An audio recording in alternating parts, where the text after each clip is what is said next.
Ça fait à peu près 10 ans que je travaille chez Le Bon Coin et ça fait 20 ans que je travaille dans la tech.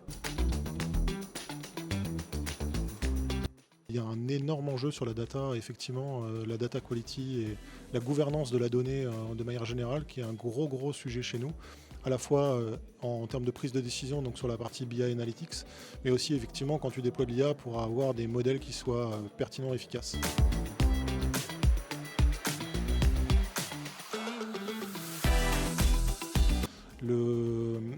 La hype, elle est surtout sur l'IA-Gen. Et l'IA-Gen, pour l'instant, elle sert beaucoup, elle a beaucoup de cas d'usage. Par contre, le ROI est très difficile à mesurer. On a beaucoup d'échanges, que ce soit avec le board ou même au sein du COMEX, pour essayer de déterminer quel est le retour sur investissement des investissements assez colossaux qu'on fait sur le sujet. Et là, c'est très difficile d'avoir un point de mesure, que ce soit pour les développeurs quand on leur fournit des outils, en interne quand tu fournis du chat GPT ou autres services d'IA-Gen à tes collaborateurs. On a du mal à mesurer un retour sur investissement financier.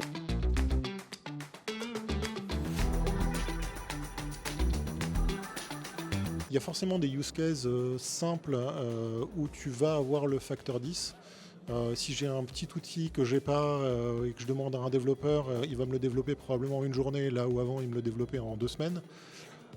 Ce qui est plus difficile, c'est la mise à l'échelle. Et notamment le x10, je ne le vois pas encore sur le développement du produit Le Bon Coin. Je vois une accélération, mais le x10, je pense qu'on est encore assez loin. Alors, c'est aussi lié aussi à l'adoption des technologies, parce que ça prend du temps quand même d'adopter ces nouvelles technologies.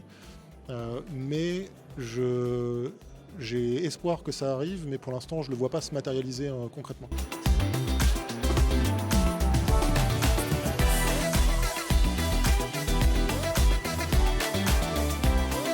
Malheureusement, je suis un peu défaitiste sur le sujet, sur le fait que l'Europe puisse être cette troisième voie. J'aimerais beaucoup. La réalité, c'est que je fais un énorme parallèle entre ce que je vois sur l'IA et ce qui s'est passé sur le cloud. On a des acteurs français qui sont bons, mais ils ne sont pas à la taille et à l'échelle des acteurs américains. Malheureusement, parce que l'Europe ne met pas les moyens financiers, notamment pour arriver à outrepasser ces limites que les acteurs ont aujourd'hui.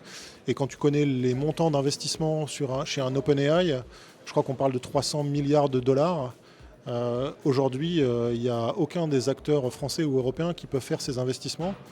Et malheureusement, s'il n'y a pas un effort politique sur le sujet, c'est pas les quelques choix des entreprises européennes qui vont changer quoi que ce soit.